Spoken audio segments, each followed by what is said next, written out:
The human soul has a minimum daily requirement of entertainment, but listening to a podcast like you're doing right now, yeah, that doesn't count. Welcome to the world of MGM Rewards, where we have the greatest live shows on earth, the biggest names in sports, the best chefs on the planet, and the most unforgettable nights of your life. This is way beyond watching 20-second clips on your phone. This is all the entertainment you can handle and more. So join MGM Rewards now and visit MGMResorts.com to book your next Vegas getaway. Welcome to the show. Need a winter holiday escape? Forget your cares in Fiji. White sand beaches and scuba diving are calling. Your tropical paradise getaway is just one nonstop Fiji Airways flight away, with round-trip fares starting at $899 from LAX or SFO. Or check out great fares to Australia and New Zealand with seamless connections via Fiji. Book now at FijiAirways.com. From here to happiness, flying direct with Fiji Airways. Steering wheel. Gloves and steering wheel, yeah. Give him steering wheel. Hey, steering wheel. Somebody tell him to give it to him. Come on. Whoa. You like my bass? You like it? How the f*** that's possible? I'm driving like a grandma. Get that, Ralph? Did you hear me? Come on, radio. The rest of the race. Ralph, acknowledge. Now, come on, close him down and kill him. We've got a lunatic on the track down the Hanger Straight. I am so annoyed.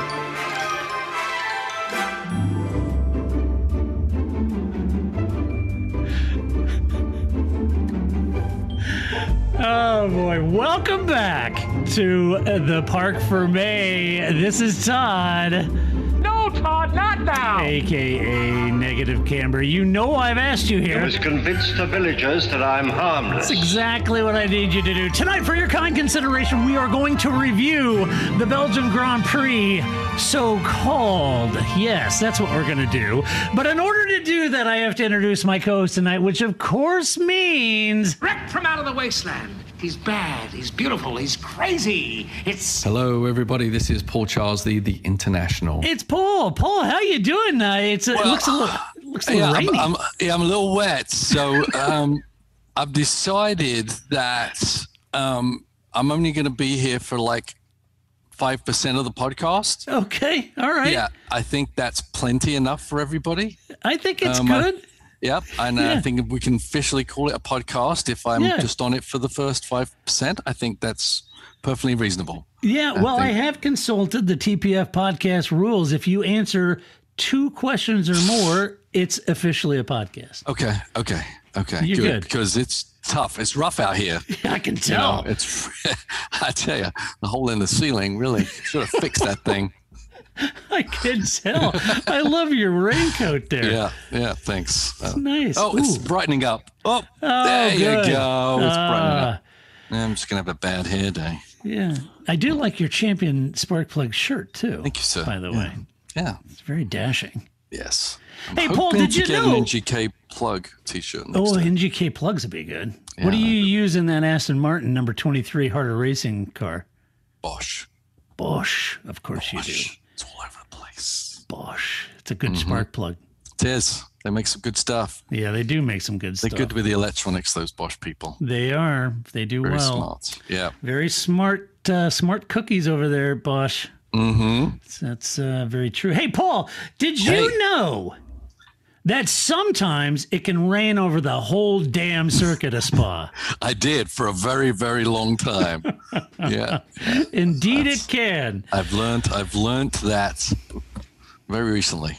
If you're new to the podcast, we said many years ago, every broadcast, they'd always say, every single Belgian Grand Prix, they would always say, and you know, sometimes it can be raining on one side of the circuit and not on the other. And we heard this ad nauseum for years, every single broadcast.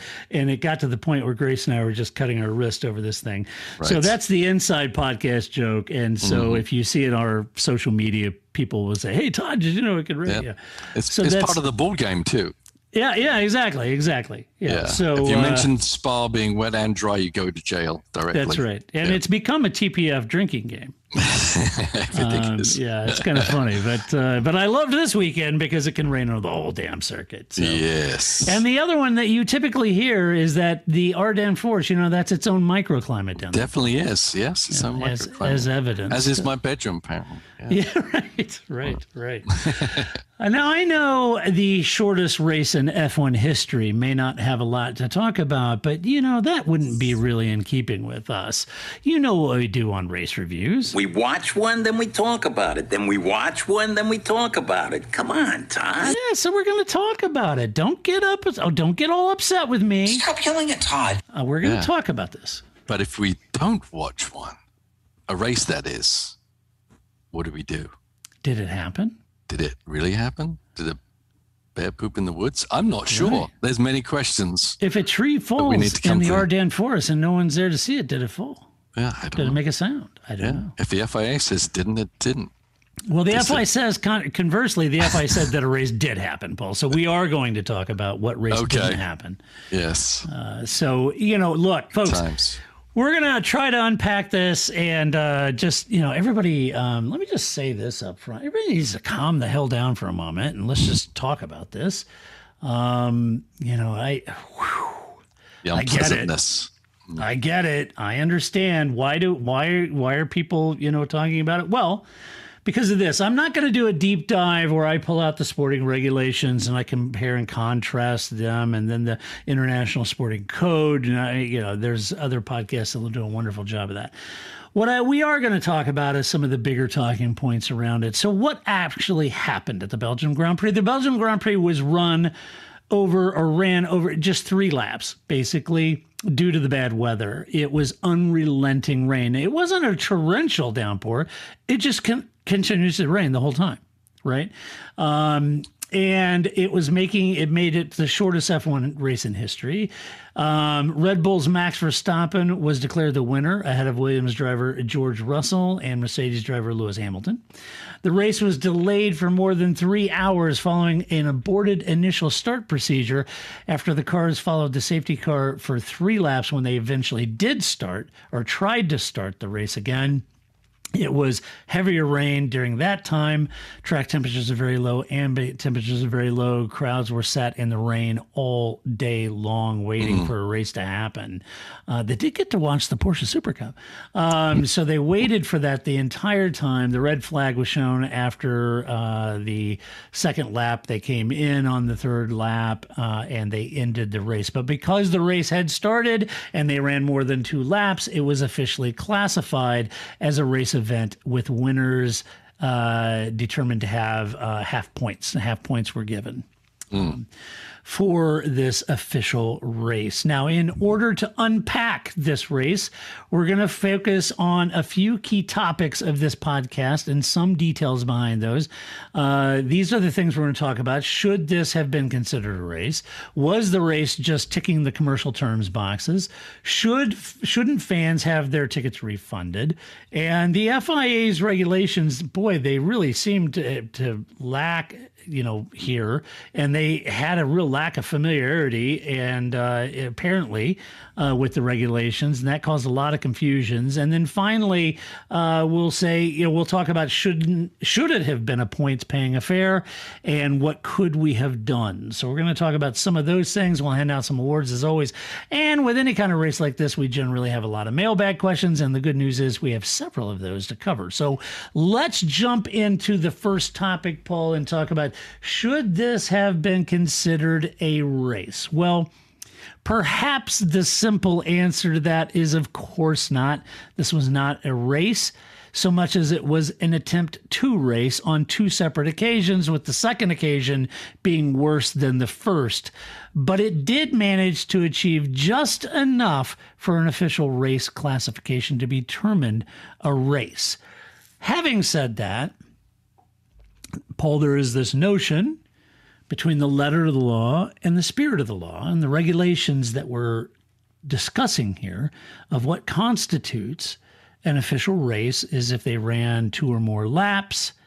And this rule, the spirit of this rule is intended that if they ran, 20 laps or something and or 10 laps, 20, whatever it is, and something happened, some calamitous thing happened, and they could not restart the race, they could classify it, and that was sort of the intent.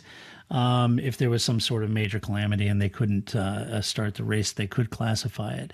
The 2-lap element could be debated, but this unfortunately qualified for that, and they made it a race as a classification. Mm-hmm. Your thoughts, Paul? Nice summary. Thanks. Well, definitely not a race. A race is a competition, right? Where you have the opportunity to gain and lose. So it shouldn't be called a race. Should never be called a race. I feel, one thing I want to get stated is that probably the track was never in a condition to be raced on, right? So I don't know if there's a lot of debate over whether the race should have even happened. It's really a debate. I think so. Yeah, because I don't think it should have happened. Well, and this is the unique part of the circuit, Paul, because there certainly was conversation of, well, you could bring the cars out and just let them run for 20 laps because 20 cars are going to dissipate a heck of a lot of water. Right. But on a 4+ mile track, while they're over on this side and it's not stopped raining, it's just going to continue to put water on that track.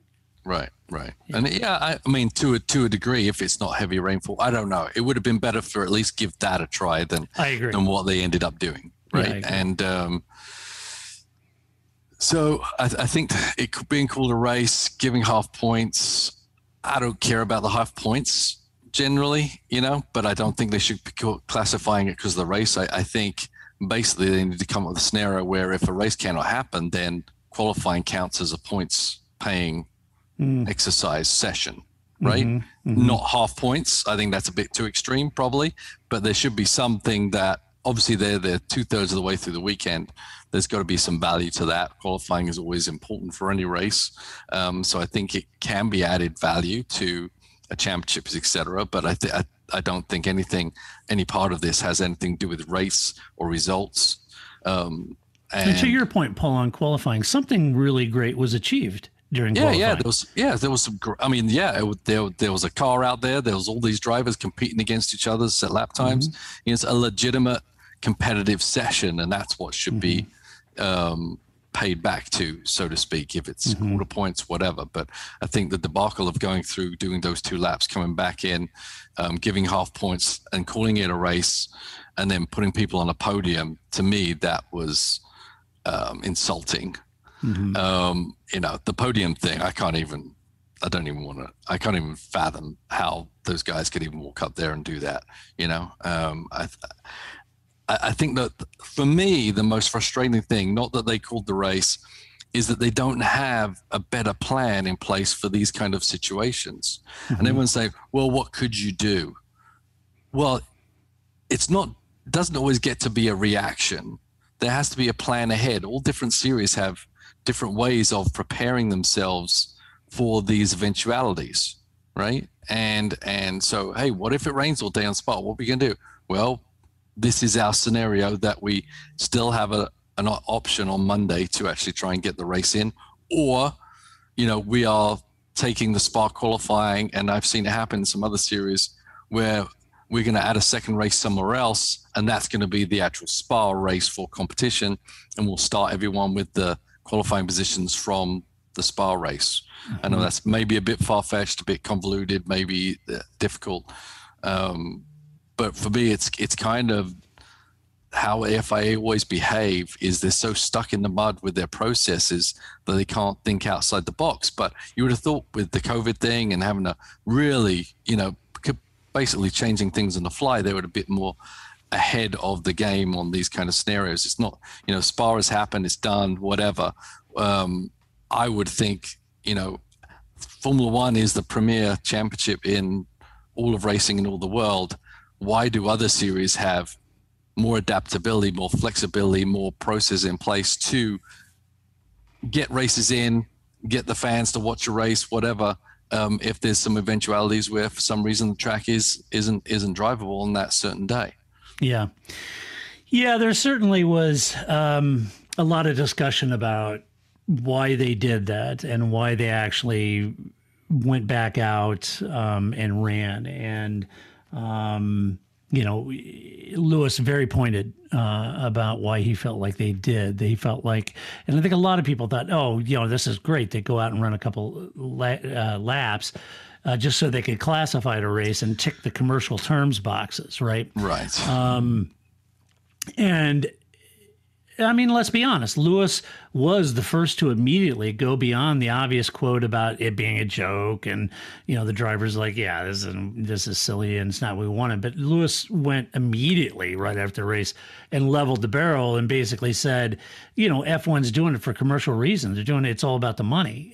He said they did it for the money and to make sure that obligations were met, so people get paid.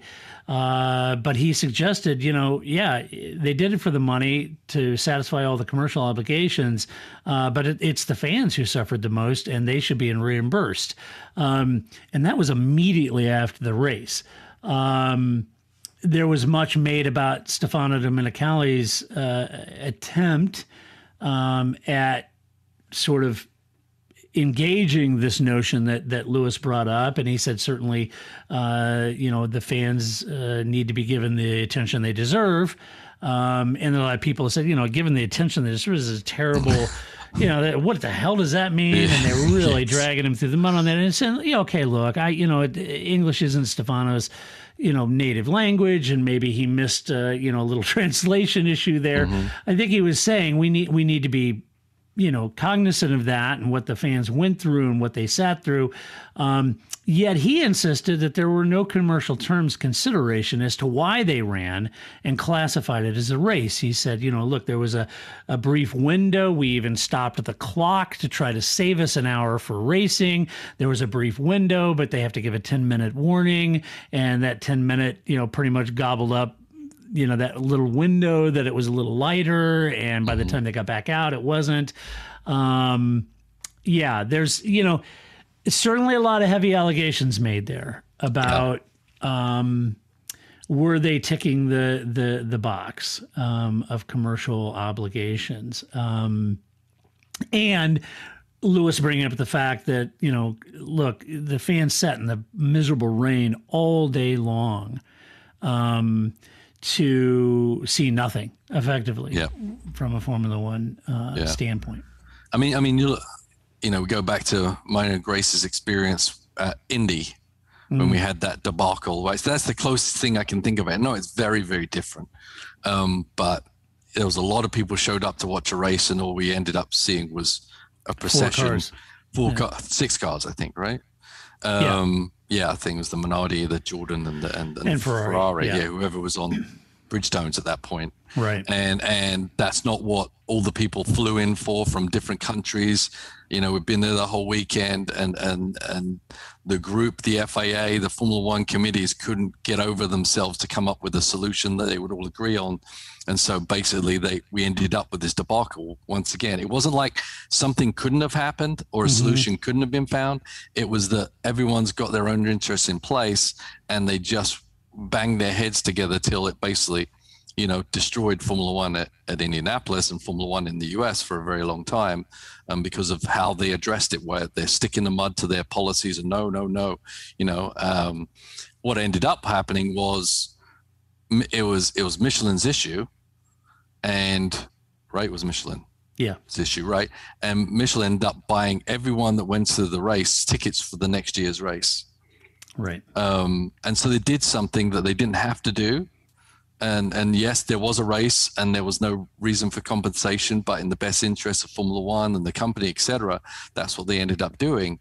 And even though Spa, F1, whatever, aren't beheld to give these people back their money or give them a ticket for next year, etc., I think it's in the best interest of the series to make that happen for everybody, because yes, these people literally sat around all day in the wet soaking rain. Not just that, but they paid a lot of money to be there, whether it be for the tickets or for the travel, and they made a commitment of like 3 or 4 days to Formula One, and to end up seeing what they saw is obviously a big disappointment. Obviously, we can't see a race because of if the conditions aren't right. But once again, there wasn't an alternate plan to host on a race on Monday. And if you can't come up with an alternate plan, then they should have. They need to come up with an alternate plan for every weekend, every race. And if it's something to do, I heard something about when it was a national holiday in Belgium, they couldn't get enough volunteers for Sunday. It was a work day. It was a work day on Monday, so the marshals were going to be working. Right. So if there's an issue with that scenario, then okay, then each country is going to have a different issue, and some will be more open than others. But maybe if that, then okay, Spa's a Saturday race just to cover yourselves for that eventuality. I said just with the COVID thing and being involved with the IMSA and everything changing, by the minute, but everyone was ready to adapt, right? And even you're talking about the 10-minute scenario. Well, we have to give them 10 minutes. Okay, well, how about you just prep them and say, the human soul has a minimum daily requirement of entertainment, but listening to a podcast like you're doing right now, yeah, that doesn't count. Welcome to the world of MGM Rewards, where we have the greatest live shows on earth, the biggest names in sports, the best chefs on the planet, and the most unforgettable nights of your life. This is way beyond watching 20-second clips on your phone. This is all the entertainment you can handle and more. So join MGM Rewards now and visit mgmresorts.com to book your next Vegas getaway. Welcome to the show. Hello, it is Ryan, and we could all use an extra bright spot in our day, couldn't we? Just to make up for things like sitting in traffic, doing the dishes, counting your steps, all the mundane stuff. That is why I'm such a big fan of Chumba Casino. Chumba Casino has all your favorite social casino-style games that you can play for free anytime, anywhere with daily bonuses. That should brighten your day a little. Actually, a lot. So sign up now at ChumbaCasino.com. That's ChumbaCasino.com. No purchase necessary. VGW Group. Void where prohibited by law. See terms and conditions. 18+. We're going to go very, very quickly if we see a window. So be ready, right? Right. I know Formula One cars are very technically difficult, and maybe that's not possible. But I think sticking yourself to that process is another thing that enabled us not to actually see a Grand Prix start on Sunday. Yeah, I was thinking about the ticket thing, and I understand that. I'm not disagreeing with that at all by any stretch of the imagination. To your point, in Indy, it was Michelin that stepped up and made that right because it was Michelin's issue, right, with the tire. At the time, I argued that was a noble move by Michelin, because it was their tire that was having an issue. But if I was Michelin, I'd be a little upset at Formula One for not coming up with a solution that we could run. Right. And they came up with so many different scenarios. I'm like, okay, chicane, we're going to run not for chicane. We're not going to run for points. Take points. We'll start 2 laps later than everybody. At least people would see something happen, right? And instead, it was just like, nope. Yeah, nope. Yeah. So I was thinking about this ticket, and I thought, okay, so let's take it back and a step back here. Let me at least try to look across the spectrum of what may or may not be considerations in the conversation. So taking a different approach to this, I view the classification as something that some folks may be making very broad assumptions about. Are we all confident that the commercial obligations / contracts involved in Formula One don't have currently force majeure language in them? Look, just a cursory look would tell you that you agree to terms when you purchase a ticket. And so I went over to COTA's website and I looked at what the agreement and the terms of the ticket purchases are. And this is, I'm quoting COTA's own ticket verbiage on their ticket about the obligation. It says, this ticket is a revocable license. You are not entitled to a refund, replacement ticket, or to payment for any damages of any kind for any reason, including without limitation, the delay, postponement, cancellation, shortening, or other alteration of the event. That's on the ticket. Right. So they are under no obligation to give them a refund for the tickets. Right? Right. Now, let's be realistic. As we know that similar force majeure language exists, it has to exist within the sponsorship contracts and other commercial obligations in Formula One, right? So think about it. You're talking about television rights contracts, broadcast right contracts, sponsorship, sponsor money, the people that are working there, the salaries that were or weren't paid, the advertising hoardings, the sponsorships on the cars, the fans in the stands that didn't get anything. I just read you the ticket. That's where they stand. So when people think about this, the fans are probably the least threatening of litigation out of this whole equation as anyone else. But in fairness, are there certain elements of F1's obligations that are not covered or leave F1 exposed from a liability standpoint? And if so, how would you approach that? I would counter argue that from this point, Paul, and I'm just trying to be devil's advocate in the conversation. I'm not saying I endorse this. Okay. But I would counter that that it's better to make things right for fans and everyone else through a position of your F1's benevolence than trying to make things right through punitive litigation via the possible multiple suits filed against you if you didn't have a classified race. Right. So it might be easier from a litigious standpoint to run them, classify as a race, and then come back and offer the kind of Michelin benevolence that was afforded the fans at Indy. And in this case, offering some sort of benevolence and some sort of, make it right scheme for the fans that went to Belgium, other than trying to field multiple lawsuits about people getting screwed or sponsors getting screwed or whatever it might be and being forced to make it right. Right. Well, I mean, it definitely gives it back in the FIA or the track's hands to be as generous or non-generous as you can. I mean, that's a basic, probably a very basic thing that for spectator events, I would imagine, Yeah. And whether they choose to or not to, they're not held to do that at all, right? So that's my it's point. in their best interest to have that. For sure. Yeah. And don't get me wrong, folks. I'm not saying that it's correct or the best prime mover for running 3 laps and calling a race. But the liability F1 faces from the fans is covered on the back of the ticket. This leaves other major elements as the bigger threat, so classifying as a race could position F1 in a reduced risk posture. Okay, I'm not saying that that's why they did it, because Domenicali specifically said that that wasn't a part of the equation, that they did try to hit this very small window to try to get maybe 45 minutes, an hour of running in, and it just didn't work. Right. So this leaves us with the question, should the fans have their tickets refunded despite the tickets saying that they're under no obligation to do so? And I guess, Paul, I think the sobering reality of that is that may depend on how much outrage there is, how it's impacting F1's brand, and what concession they're willing to make to protect that brand. And certainly Lewis, initially, for better or worse, he didn't help the situation by immediately saying the fans should get refunded, right? Yeah, right. Some might view that as biting the hand that feeds, while others may view that as, you know what, that's a refreshing accounting of a series that needs to work much harder on delivering their product, right? Yeah. So I think it depends on which camp you're in. I will tell you, I grow tired of this just ceaseless bitching and use of social media to feed everyone's own narcissism via this whole perpetual outrage about everything.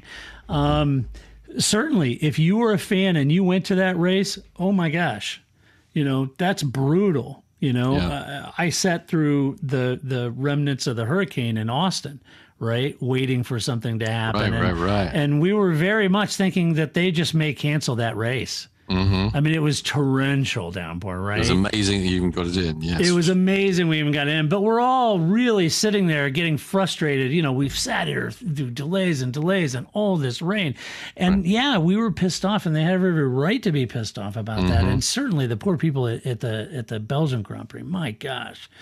All the teams are, everybody's like, oh, my hearts are out, because the commitment of those people staying there and waiting for something to happen is unbelievable. Yeah. So I feel that. A full refund, I don't know. What could they do? I don't know. Watch this space, because I think there's enough, Lewis coming out immediately and saying, they deserve a refund. This is silly. Yeah. I don't know if Formula One will do it. They're under no obligation to do so. But will they? I don't know. Yeah, I don't know either. As you said, that they it's kind of in their hands what they do and what they don't do, and maybe they're going to measure the outrage and figure out, how much damage they're actually getting, and then figure out what to do afterwards. I mean, for my part, with the Indy thing, they sent me a ticket, but I didn't go, right? Because I was still very peeved with that whole process. I didn't want to see an F1 race at that point, certainly not the one at Indy, and had nothing to do with Indy. So I don't. The problem with the spectator tickets is that's the only income for the track. Right. So I would, and we know the track's had its troubles, just trying to stay alive, and we're all big fans of Spa. So I would hate for Spa to be the only one that's going to lose out here.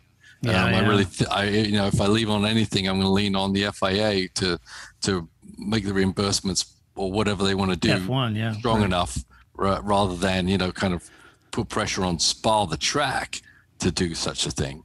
Because I really think that there is other options other scenarios they need to plan ahead for, so that these things don't happen. If you can't get to the race on Monday, if the fan can't get on to the race on Monday, yes, you can't get everyone there. I was actually at Indy 500 once, and I think we got rained off 3 days in a row. We were nearly the only people there at the Indy 500 by the time the ratchet race kicked in, but at least you knew the efforts were being made. I just think it's lack of forethought by Formula One. You got to think how much preparation goes into a race weekend, and how much in writing the rule books and the contracts and everything, that I just still feel they're really stuck in their old world of not being able to adapt well enough or plan for other scenarios that other series, as say, certainly in America, can easily do and always have a plan B. NASCAR does, for sure. Yeah, NASCAR does, IMSA does,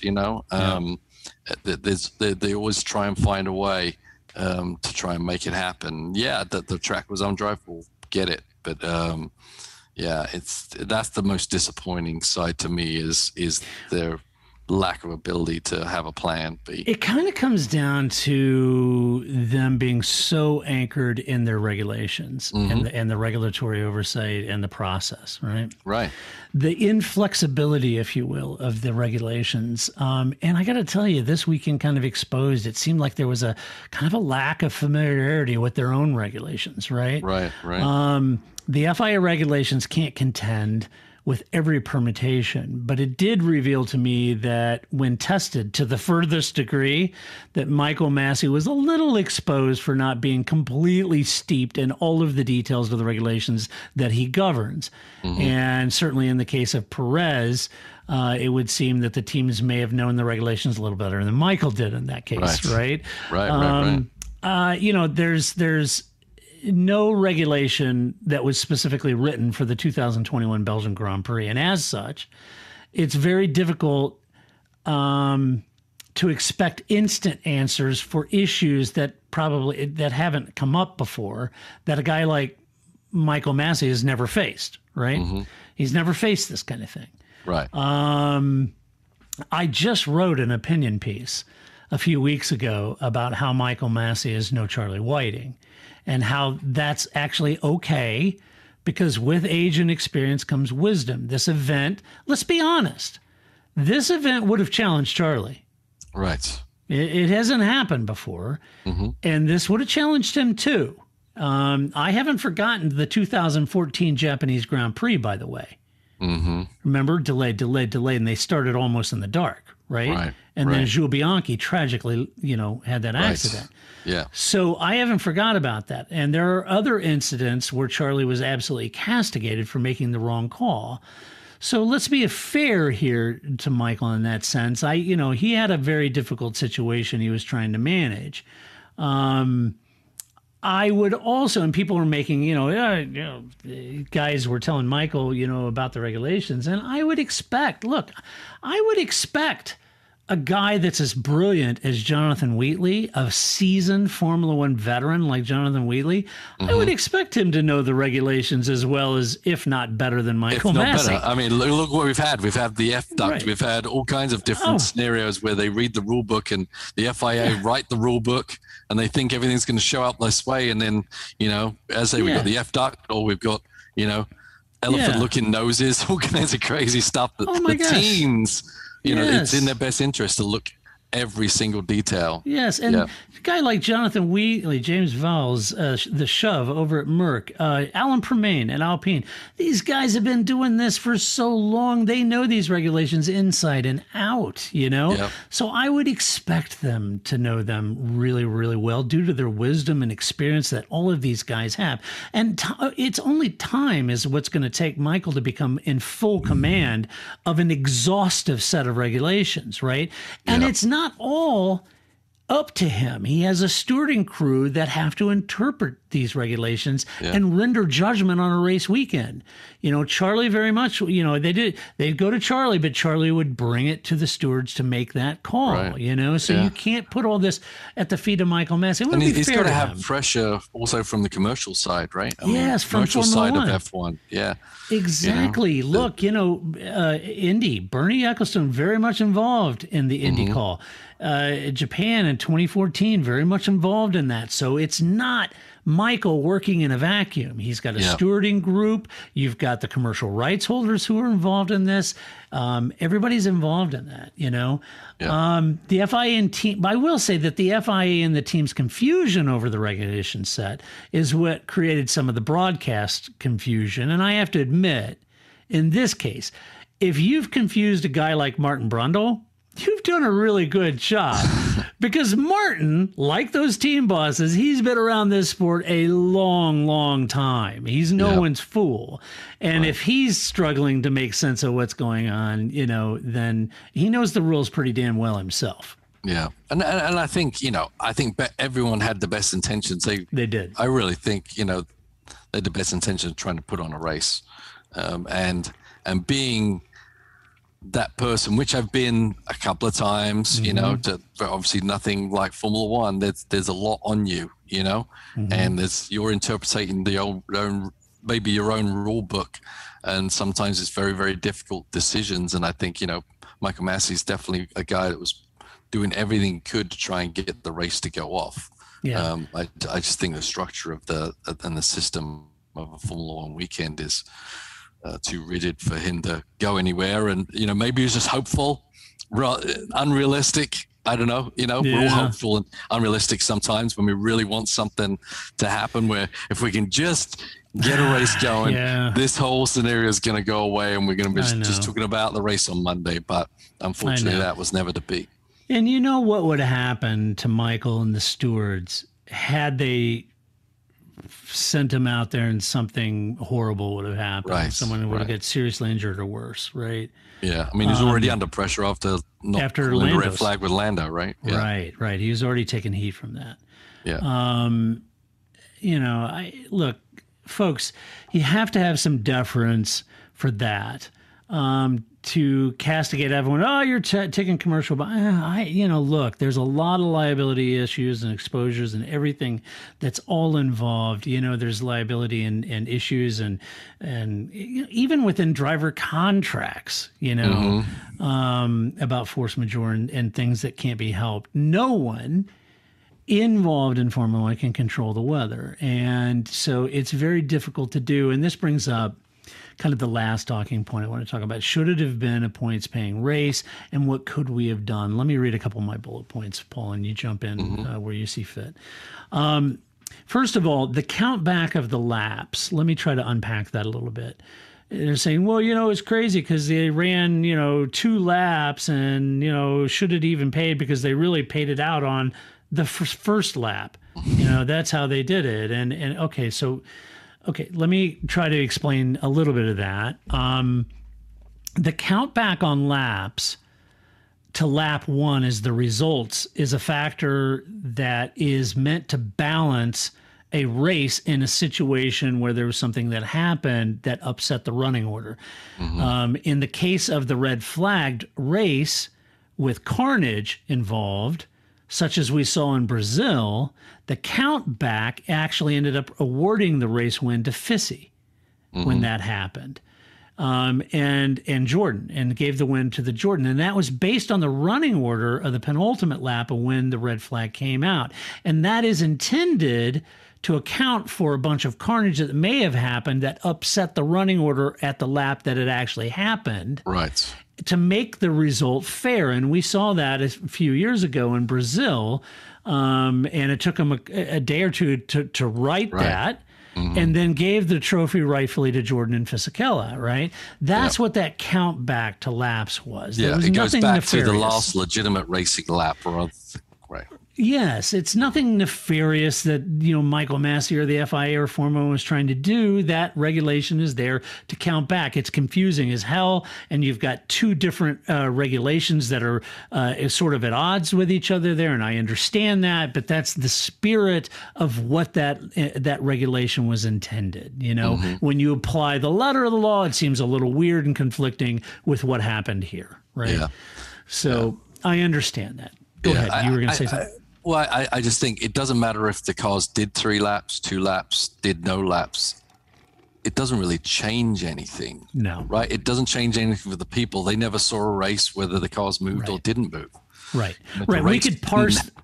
Yeah, we could parse all these rules and regulations all we want. That was just maybe it was the commercial side. Maybe it was because they were trying to attempt it. Yeah.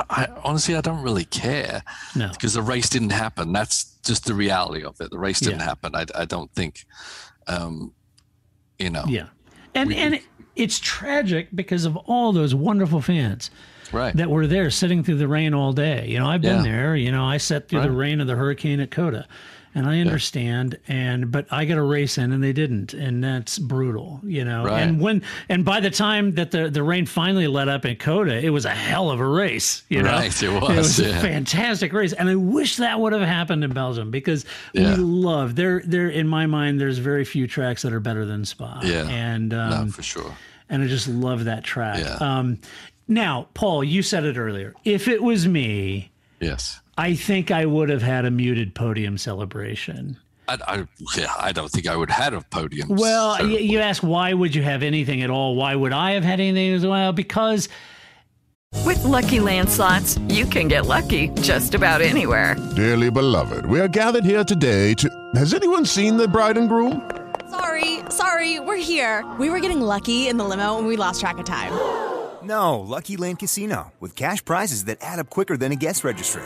In that case, I pronounce you lucky. Play for free at LuckyLandSlots.com. Daily bonuses are waiting. No purchase necessary. Void where prohibited by law. 18+. Terms and conditions apply. See website for details. With Lucky Land Slots, you can get lucky just about anywhere. This is your captain speaking. We've got clear runway and the weather's fine, but we're just going to circle up here a while and get lucky. No, nothing like that. It's just these cash prizes add up quick. So I suggest you sit back, keep your tray table upright, and start getting lucky. Play for free at LuckyLandSlots.com. Are you feeling lucky? No purchase necessary. Void where prohibited by law. 18+ terms and conditions apply. See website for details. You have to be there to take advantage of a situation like that. And Max, and perhaps most importantly, George, certainly delivered in equally miserable conditions on Saturday to be there. Yes, it was a crap deal, but if they're going to classify it, then a muted celebration where they hand him the trophy, something like that, just in, recognition of what they achieved on Saturday, there was some great driving and things achieved on Saturday. Right. I don't think I would have got up and sprayed champagne. I think I would have just had a ceremony and given them the award for that position, shook their hand, and ended the day. Yeah, exactly. I mean, know what I'm saying? Yes, I do. Yeah. I mean, I said, I don't classify it as a race. I don't think they should promote it as a race that finished or that there was a result for. And it was just, hey, there's your qualifying points in lieu of that. I think very muted is what I would say. I really don't think, I mean, I think the benefit for these guys is massive. for their effort. I think that's where their benefit is, in the points they just amassed for their qualifying efforts. I didn't see a reason for them to jump around on a stage for it. I think literally if they just went home, they still got plenty out of it. You know? It is a good point. I mean, Max, the gap delta between Lewis has a 3-point lead instead of an 8. Williams gets a huge points haul, which is desperately needed for prize money, you know? But what a Herculean effort by George Russell Paul. I mean, that team is going from strength to strength to strength, and I just couldn't be happier for Williams and what they're putting together there. Yeah, I saw Alex Brundle on the good side breaking down his lap, which was okay. I mean, Alex is a bit up there in your face kind of thing, and I don't think he really brought anything to the table that wasn't kind of normal. You know, where it's, he's breaking off the racing line. Well, okay, well, everyone's doing that, right? He's maximizing his rolling speed. That was a good point. Yeah, maximizing rolling speed. It's just that George got everything perfect. Yeah. You know, he didn't get, you know, as Brundle was saying, you know, that you want the rolling speed so you don't have to apply the throttle as much coming off the corner, so you don't overwork the rears and get the sliding moments, which is stopping your forward momentum. So getting that perfect rolling speed, so when you pick up the throttle, your forward momentum is just continuing on, is really hard, especially when you're coming out. The hardest one was coming out of the tight chicanes.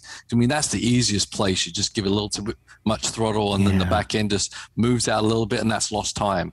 But on that one lap of George's, he got the braking perfect. Even with a little lockup, it was the little lockup he got into the last chicane was not negative at all. It actually kind of helped the situation. So and George said that he missed the curb on the entry, but it actually ended up helping him. Right. And the lockup actually kind of helped him get the rolling speed he needed to apply throttle to get out of it. Exactly. That's what I'm trying to point. And so he just perfected the lap. It was a stunning lap. It wasn't like he thought of something different that everyone else wasn't trying to do. He just was able to do it 100% of the time, every corner of that lap, and that's why he achieved what he did. Yeah, it was great. Yeah, more testament to why he absolutely should be in that Mercedes. Yeah, absolutely. I mean, I know Toto's made that decision, but it's got to be. You just can't. It's a done deal. It's got to be. Yeah, done deal. He's too good. Way too good to be at the back of the grid. I surmise when and I don't know, but I think when they put George, I think he's going to give Lewis all he wants. Yes, and they've got to think of their future, right? Lewis is going to be around forever. They know Bottas isn't the Lewis replacement. No, he's not. Sometimes you got to go on. You got to get him on with the program. You don't want to lose him because you don't want George racing against you. No, you don't. Because if I wasn't going to get signed to Mercedes, I would have said, George, you better head to Red Bull right now because they'll take you with arms open. That's exactly right. They would have taken him in a heartbeat. Lando wasn't available. But Lando's very much in that same category. Yeah, right? yeah. But George has been part of that Mercedes program, and they know what they got. And they know that you just can't delay George one more year. You can't do it else. Nothing against Lewis, but all champions retire. Yeah, it happens. Yeah, and Lewis is stunning, right? He's stunning still. So I think incredible. Yeah, for the equation, we're going to be comparing George and Lewis. That's going to be. Yes. That's going to be very, very interesting because Lewis has lost none of his speed. No. Obviously, now we know he's got a couple of years left in it. So it's going to be good. And then for Mercedes, the best benefit of them is they can have 2 years of those guys together, and George is going to be well prepped and ready to continue on their success. Right? Absolutely. Yeah. A lot of questions about, you brought it up a couple times about racing on Monday and everything. I think logistically, I'm not sure you could have held the race on Monday because of everything. This is a triple header. So all of the equipment that even the broadcast crews have to tear down, satellite trucks, all that has to be moved out post haste to Zandvoort in just a couple of days. So I don't think you couldn't do that. But here's the point I think you were making very succinctly.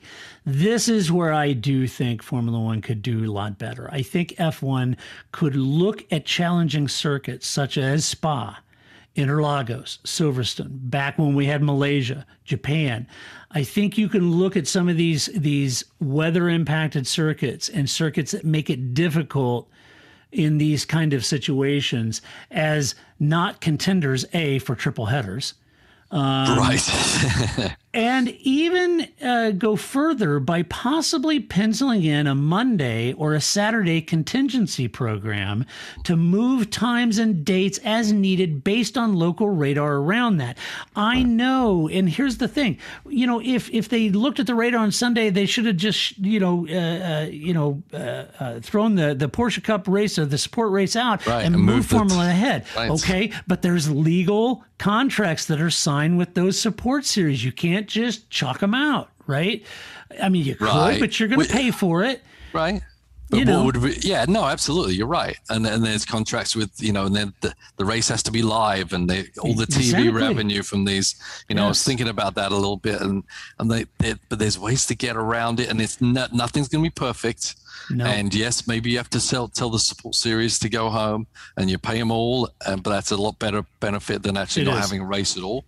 It absolutely is. So, and if you have to move the race because of impending weather, maybe you run the race, but you never actually release footage of the race till the race time it's supposed to. Right. So everyone at the track, can watch the race, but that's kind of the only people watching it live, and everyone else, if they need to. But you need this verbiage needs to be in there to be able to make these adaptability, make it adaptable to the TV station. Say, hey, if there's a need to, we have to, for weather, just so we have a race. This is the scenario that we're all going to agree to. That if this happens, Plan B is this, and we're all in it together. It's not going to be ideal, but at least we're going to get a race in.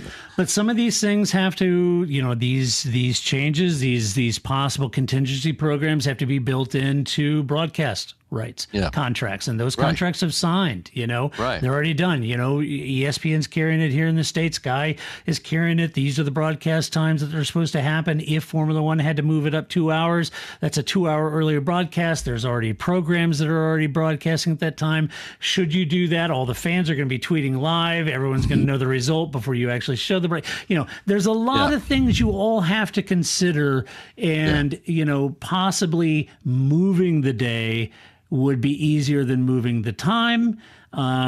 But, not everyone's a Delphic oracle or a soothsayer over weather. You could look at Sunday and think, oh, it's going to look really bad on Sunday. Let's make the race on Saturday instead. Come Sunday, it was, cleared up. Who knows? Right. And we've seen those scenarios, right? We have. Oh, my God, the big hurricane's coming. Oh, the hurricane turn is moving the other way. It's moving the other way. It's hard to know. Yeah. It is hard to know. But it's hard to know. But I think there does make sense to have some sort of group that gets together to come up with contingency plans around that, because certainly NASCAR has them, IMSA has them, and they manage them pretty well, and they're usually a delayed day, and that's just the way it is, you know. And that's an easier contingency plan than moving heaven and earth, and trying to predict what's going to happen. Right.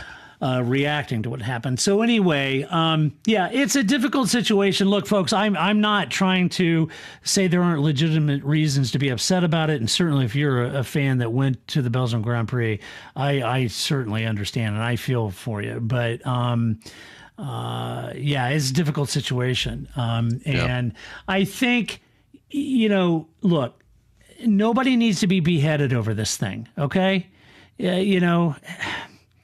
Let's just look for ways that we can improve the regulation set. Look for ways that we can do this. It was a perfect storm of a combination. What makes Spa great actually sort of worked against Spa here. It's a long track, difficult to get all that water off. It's a microclimate. It rains in the Ardennes, and it just so happened that all of these things combined to make a real big poop sandwich, and it was unfortunate. Right. Yeah, there's no doubt we can't change it now. I'd say I'm still a little miffed that they don't have contingencies before now. Been doing this thing for 50-something years. It's a bit old school, isn't it? Yeah, I mean, there's nothing we could do. Well, only because you didn't have an alternate plan. That's the only reason you didn't have anything else. You moved yourself into a box you couldn't move out of. Right. I mean, it's tough with these triple headers. Well, then maybe we shouldn't have triple headers, Right. Maybe there's a way that the trucks have to be in Zandvoort on Thursday because they got to paint the floor. Okay, let's not paint the floor this time. Yeah, right. I mean, the stuff with there's ways to shorten set up for a race. The main thing that people want to see is the cars on the track when they're supposed to be on the track, right? Yep. And even with IMSA, it was like we did a lot of things last year to be able to run weekends shorter, where there's, okay, no one's going to put up their awning, no one's going to have their fancy backboards and everything, because that takes people, that takes time, etc. Yep. We need to be something that moves fluidly and can react quickly. And that's what Formula One definitely does not do. And not only when there's a weather situation, but we've seen it time and time. If it frustrates us, the strategic passing committee, this committee, that committee, they've been in existence for 2 years and they come up with a dumbass DRS thing, you know? So exactly. It's like it's amazing how brilliant these people are, but sometimes they look as dumb as two posts to me. Yeah. They got to think through some of these things, but let's see. We'll see what happens. All right, let's give away some awards. The first award is always Move of the Race. Woo! Move of the Race. Yes. We'll do it live. Ooh, I came up with that. I was trying to find one. Yeah. And I know I was like, I can't even think of it. I'm giving it to myself for turning the TV off in a very quick time as soon as I saw this disaster coming. Well done, and going Paul. on and going in the garden and going about my day. And I appreciate everyone. A lot of people stuck it up, but for me personally, it's my own personal move of the race was turn the TV off and get on with it. Good. I suffered through a lot of it. My move of the race is Jonathan Wheatley for letting Michael Massey know how the rules actually worked in order to get Checo back in the game. Because had they actually ran that race, Checo was back in the game. Could have potentially scored points, and that was a big move for Red Bull, and it was good. Jonathan Wheatley, wonderful guy. I think the world of him. Very smart stuff. Very smart cookie. Yep. Yeah, they weren't giving up on that very, very easily, were they? No, they weren't. All right, next award is Donkey of the Race.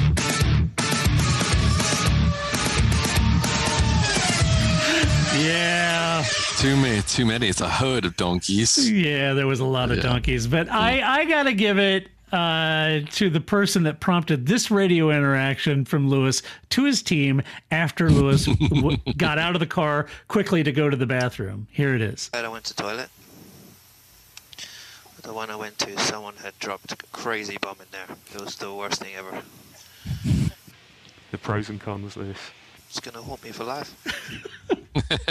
And that man, Michael Massey. Yeah. No, it wasn't. The bomb in the bathroom.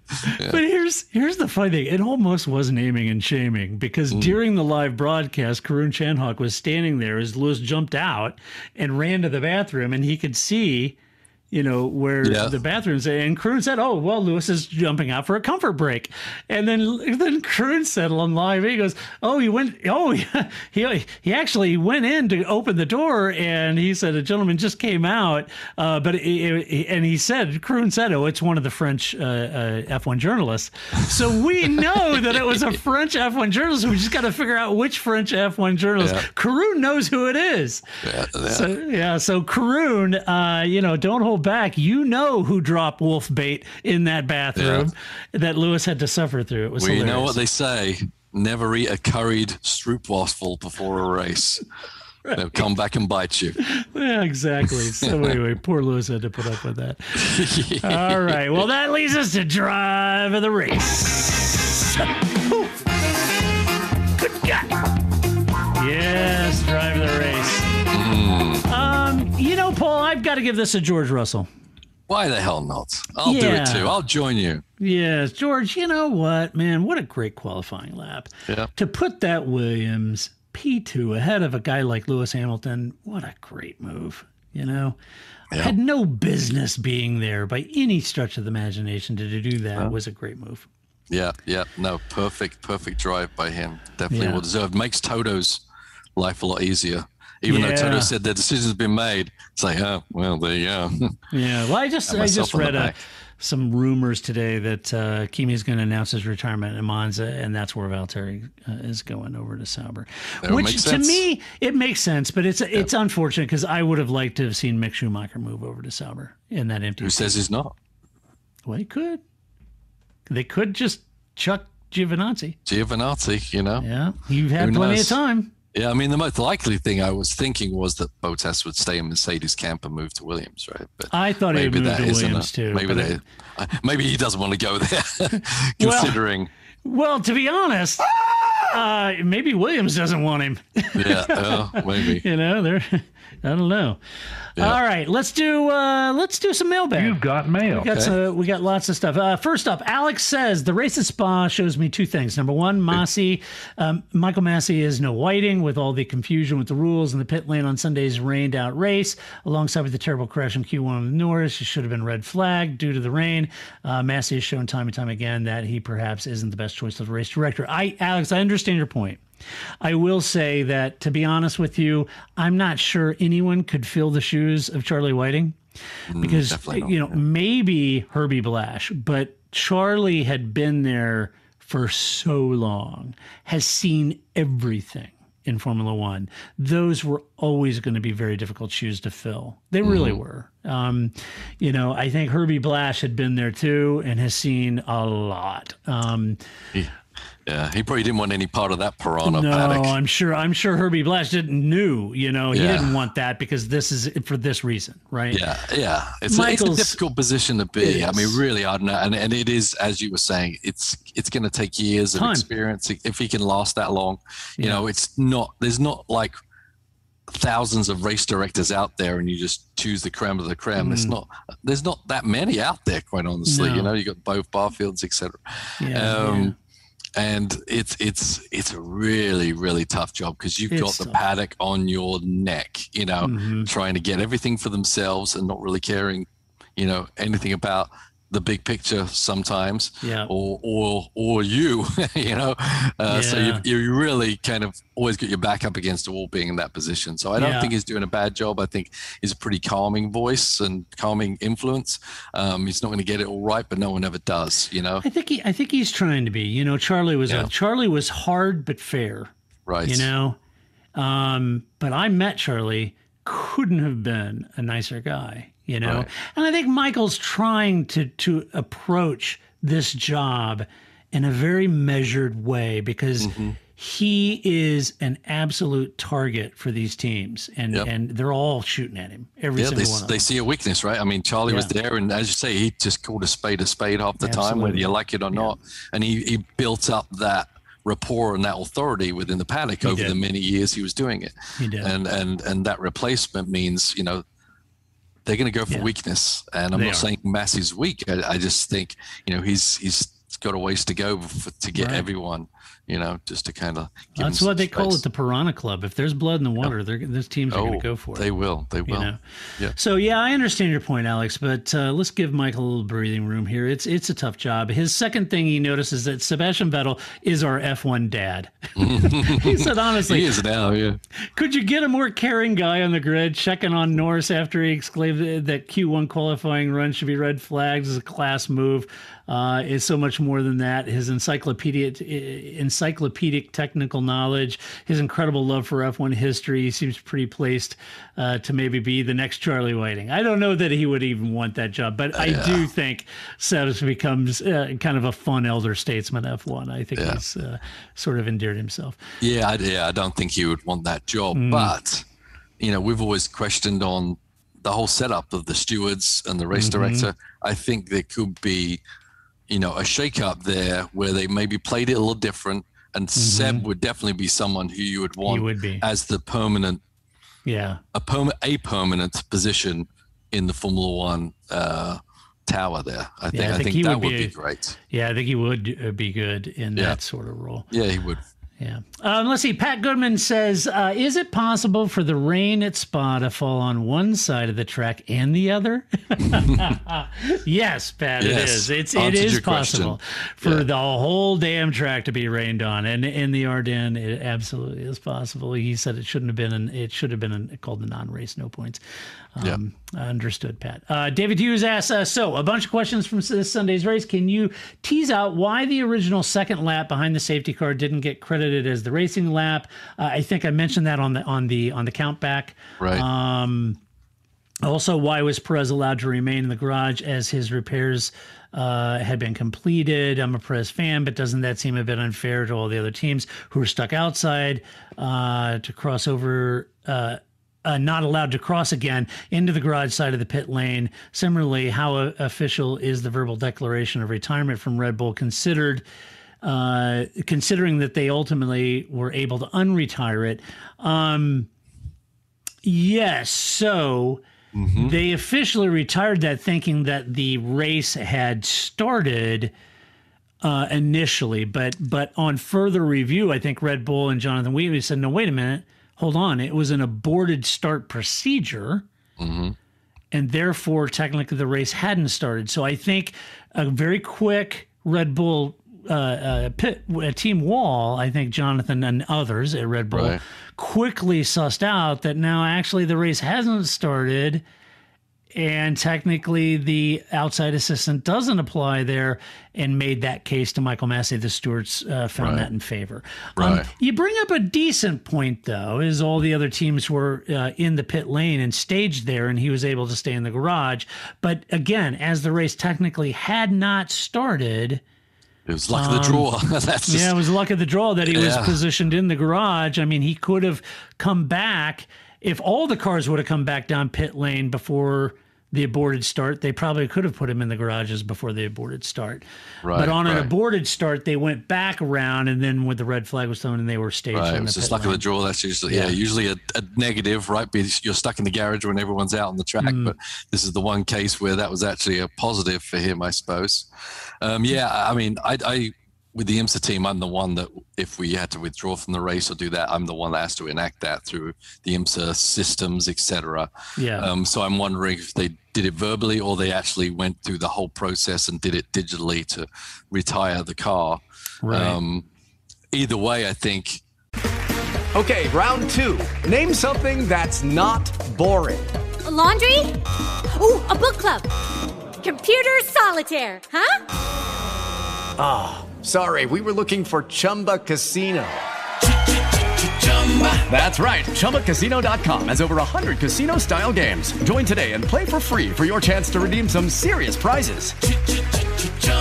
ChumbaCasino.com. No purchase necessary. Void where prohibited by law. 18+ terms and conditions apply. See website for details. Hey guys, it is Ryan. I'm not sure if you know this about me, but I'm a bit of a fun fanatic when I can. I like to work, but I like fun too. It's a thing. And now the truth is out there. I can tell you about my favorite place to have fun. Chumba Casino. They have hundreds of social casino style games to choose from with new games released each week. You can play for free anytime, anywhere. And each day brings a new chance to collect daily bonuses. So join me in the fun. Sign up now at ChumbaCasino.com. No purchase necessary. VGW. Void where prohibited by law. See terms and conditions. 18+. If they said we retire the car because the race has started, that then they can retroactive say, but we forcefully, pushed forth our retirement because we thought the race had started. So I think that they had a couple of ways to get back out there and be on their way again. Yeah. And he said, lastly, suppose someone in the top 10 did achieve fastest lap. Can it be even rewarded a point as the entire race was run behind the safety car? I think maybe it would have been a half a point. Yeah, it would have been half a point. Yeah. Right. Because technically those laps do count. And one of them, as it turns out, Nikita Mazepin was the fastest lap of the race. So I would have thought if the top 10 that might have been rewarded. Problem is it wasn't a race. No, it wasn't. So that's to David's point. So I'm with you, David. I agree. Yeah, I agree. It wasn't a race. Yeah, I agree. Graham Fuller asked, hey, Paul Todd, a question regarding post-checkered flag when the drivers are asked by teams or to pick up rubber before return to the pits. Is this done on a regular basis or a track-by-track basis? And also, what does picking up rubber achieve for the car team regards program? I'll let you answer that, Paul, because you tell your drivers to pick up that, I'm sure. Yeah, I mean, it's not a track-by-track. It's any track you got the rubber out there. So basically, it's nearly a safety net for yourself because picking up the rubber both adds weight and adds ride height. So if you come in, whenever you go through tech, they're always checking your ride height and they're always checking your weight. So anything you can do to add a little bit extra weight, and they don't clean your tires when you go through the tech. And ride height, let's just say, sometimes, something on the car dropped down for some reason and you needed that extra little 0.5 millimeter, then picking up the tires will give you that little safety net to kind of fix that problem. There you go. Good question, Graham. Andrew Page asked, Andrew has another question. He says, for the three of you, well, sadly, Grace is not here. He goes, I'm sure you are, like me, very much looking forward to the Netflix documentary about Michael Schumacher that's coming up and his family.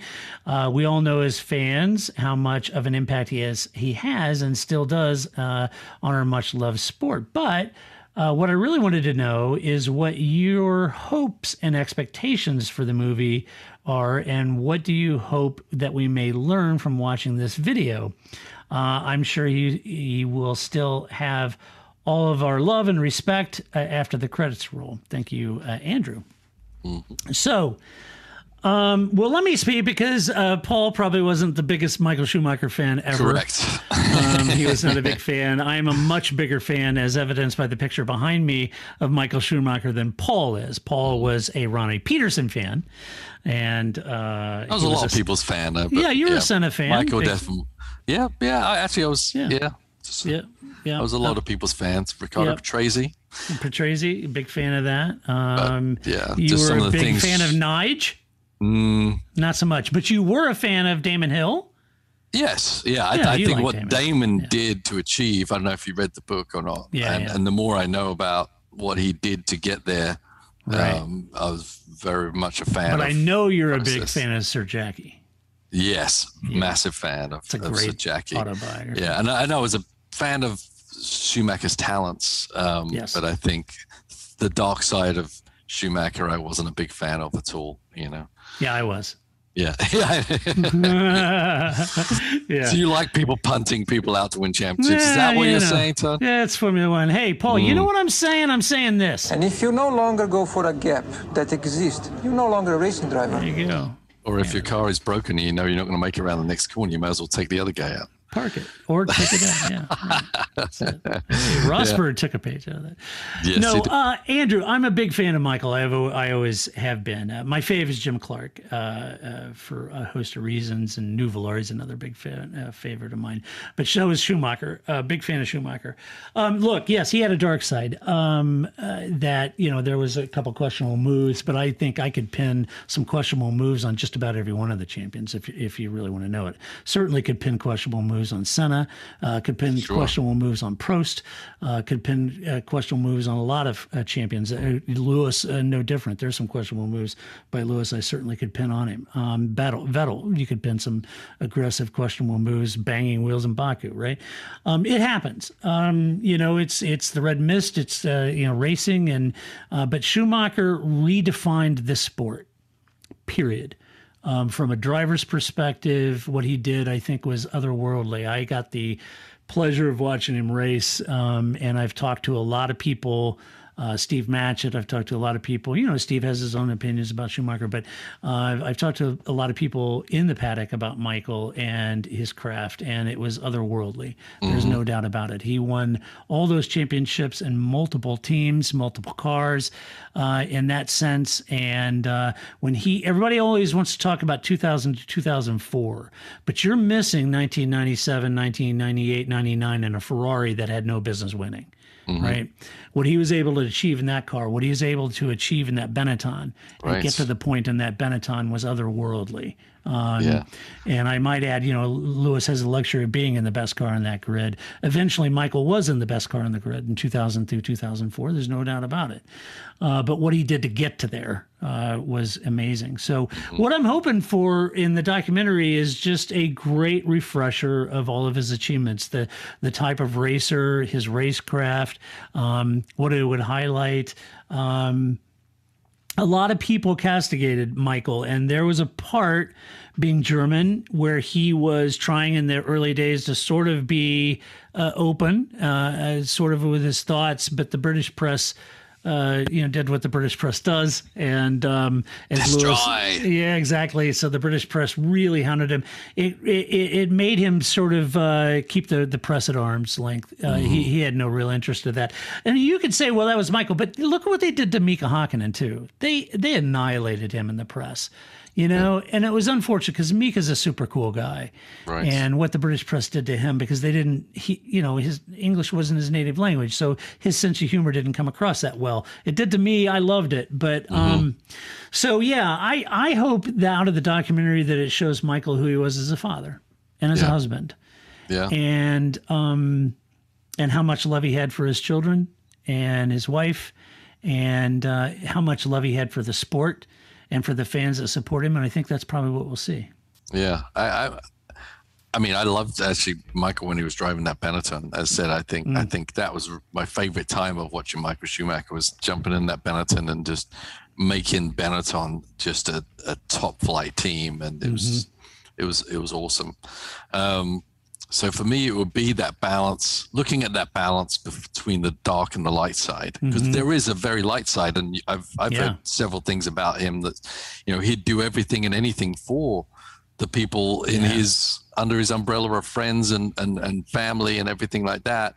And then, how did he flip from being that person and turn the screw onto world champion mode? And as I said, I think a couple of things he did were definitely out of order. But how did that happen, and where did it happen? And looking at that side, that balance of him, the other thing is technique, because I saw him race several times as well. And there was definitely something different in his technique that he had over and above everyone else that was out there on the grid at that moment in time. With how he could get into a corner. You often talked about, you were always kind of impressed and amazed at how much speed he could carry through a corner. Yeah, and so I'd love to see a more deeper dive into his actual technique. What did he do that managed that? And I don't think it was anything, one little thing. Oh, I just held the. I think this was something that he dialed in over his many years of racing. But I'd love for someone to really dissect that difference between how Michael got into that first third of a corner versus Gerhard Berger, for instance, or someone like that, and what that actual technique was with the pedals, and how did he, or with the setup of the car, etc. I just love that technical deep dive into his technique, that was obviously really played a part. Not just he got in the best car eventually, but I think just him extracting the best out of the car that it was in, no matter whether it was the Benetton, the early Ferrari, or the championship winning Ferrari. Yeah, I would argue, folks, that, and don't take this the wrong way, but I know Lewis hasn't always been the most complimentary of Michael. He was always a Senna fan, and for all the right reasons. But don't take it as writ at what some in the press said about Michael, or what some people would say. I did a TPF stories about Damon Hill, who always talks about his arch nemesis as Michael. It wasn't really. It was Jacques Villeneuve. Jacques Villeneuve put the end to his career. Right. So don't take all that for writ. Take some time and go back, and hopefully this movie does this, but really look at what this guy did behind the wheel and what he could do with a racing car. It is unbelievable. Right. I mean, when Ross Braun says, Michael, you're 30 seconds behind, I need 30 seconds out of you. Boom. Right. Unbelievable. And his preparation, as you said, he changed how Formula One drivers have to go about the sport in general. Yes, even down to sports car races, right? The level of fitness, the level of commitment, the level, how much time do you spend on your craft, with whether it be testing or now it's simulators, whatever. How much effort are you willing to give to be successful? And I'm not sure there was an end to it for Mike there was Schumacher. No end to it. He would give it all. Yeah, and how he did that and still had a family and a it was amazing. Yeah, that's kind of the crazy thing. Yeah. And there was a compassionate side. Sebastian Vettel could tell you. I'm sure he could weave yarns about Michael's heart and his compassion and his ability to love those around him. And so don't take it just on the surface. I often said there was a book that I read, Prost vs. Senna, that did a really good job of unvilifying Alain Prost. because everyone liked to make, everybody needs the villain, right? And everyone loved to make Prost the villain to Senna's, protagonist. Right. But that's not necessarily true. Alain Prost, an amazing driver, an amazing guy. And so don't just take all that as writ. Go back and really steep. And some people vilify Senna. He wasn't the fairest of players. No. Pretty dirty player himself. Pretty dirty player himself, for Absolutely. But, you go back and look at these people for who they are. And Jackie Stewart and what he achieved. He is dyslexic.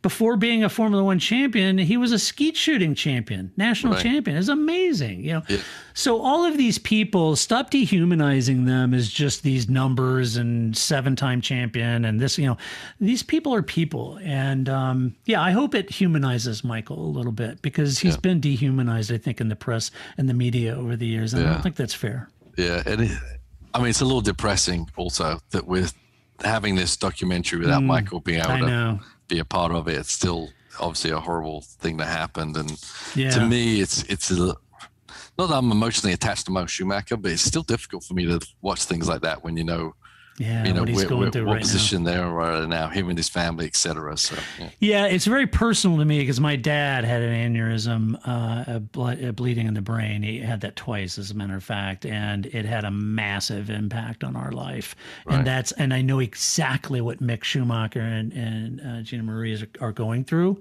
with their father, because I've been there. I literally have lived that situation, which is what they're going through with my father.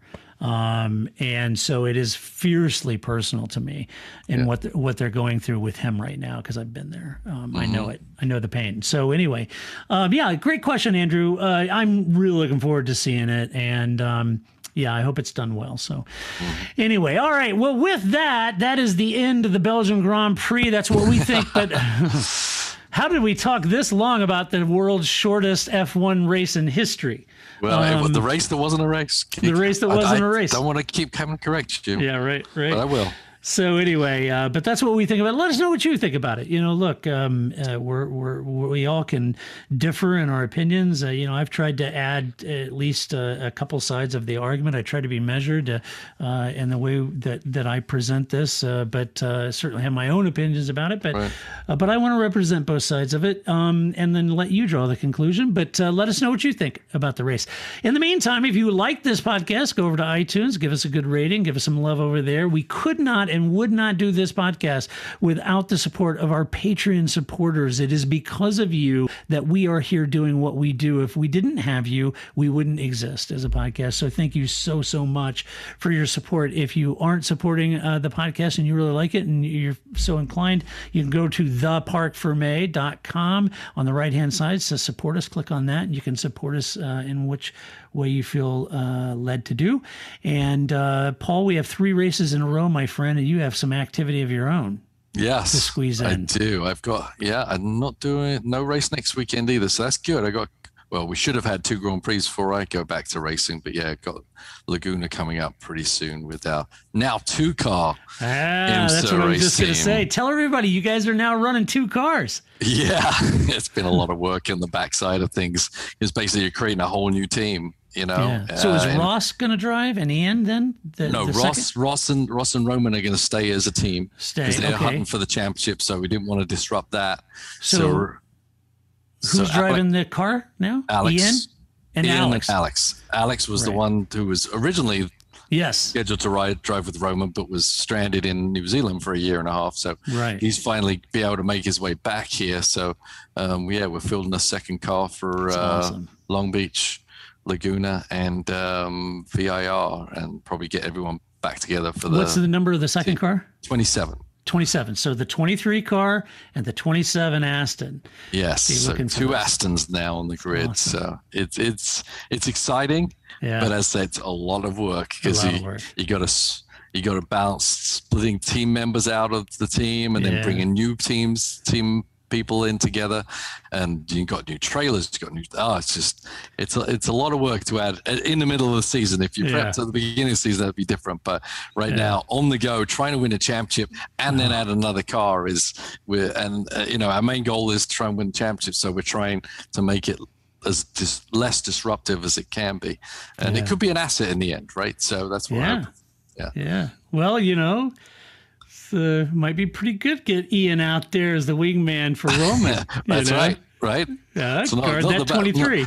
Not the worst case scenario. We've been the single Aston out there getting bounced around by Acuras and Lexus and all this other stuff. But so we got to.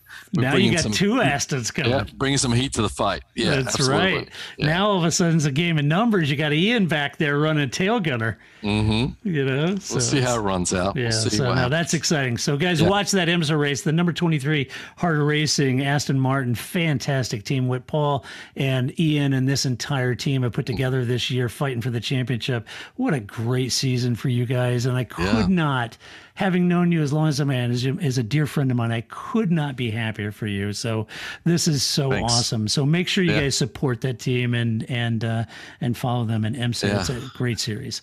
So if you're allowed to come on by, but California next 2 races, so I don't think that's maybe not. Yeah, right. But unfortunately. Yeah. So anyway, all right, guys, that's it for this podcast. Until next week, when we're talking about the big return to Zandvoort, the Dutch Grand Prix. Super excited. Get your orange on, because it is going to be up to the eyeballs orange for Max Verstappen. So he returns home to his home Grand Prix. Let's see if Lewis and Mercedes can take it to the Dutchman at his home Grand Prix. Should be fun. So until then, this is Todd, a.k.a. Negative Camber, saying so long. That's it, man. Game over, man. It's game over. It's not what I feel I've got to prove at all. I don't really want to prove anything. I started as an amateur with no idea or no intention of becoming world champion.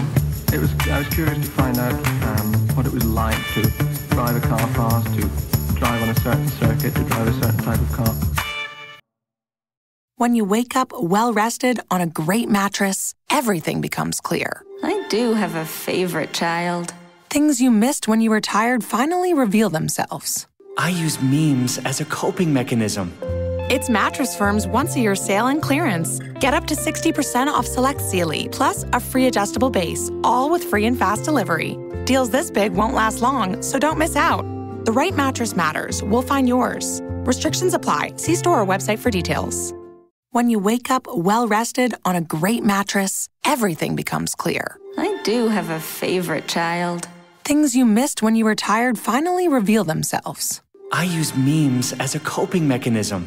It's Mattress Firm's once-a-year sale and clearance. Get up to 60% off select Sealy, plus a free adjustable base, all with free and fast delivery.